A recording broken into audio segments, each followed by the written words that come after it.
আমাদের পিজিএসবি ফাউন্ডেশনের পরামর্শক্রমে একটা ফ্যামিলি তার বিল্ডিংয়ের পাশে এই যে বেগুন গাছ লাগিয়েছে। বেগুন গাছে অলরেডি বেগুন ধরছে, খুব সুন্দর বেগুন ধরছে দেখা যাচ্ছে।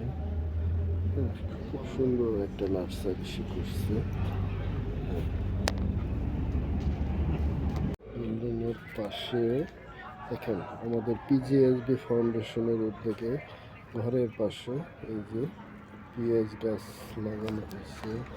আমাদের পরামর্শ করলে বেগুন গাছ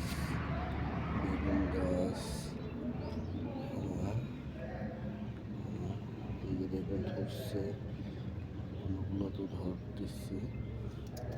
আসলে আমাদের উদ্যোগটা এরকম, যেখানে পতিত জমি আছে সেই জমিগুলোর আসলে কিছুটা সঠিক ব্যবহার করলে আমাদের সাংসারিক যে চাহিদা আছে কিছুটা চাহিদা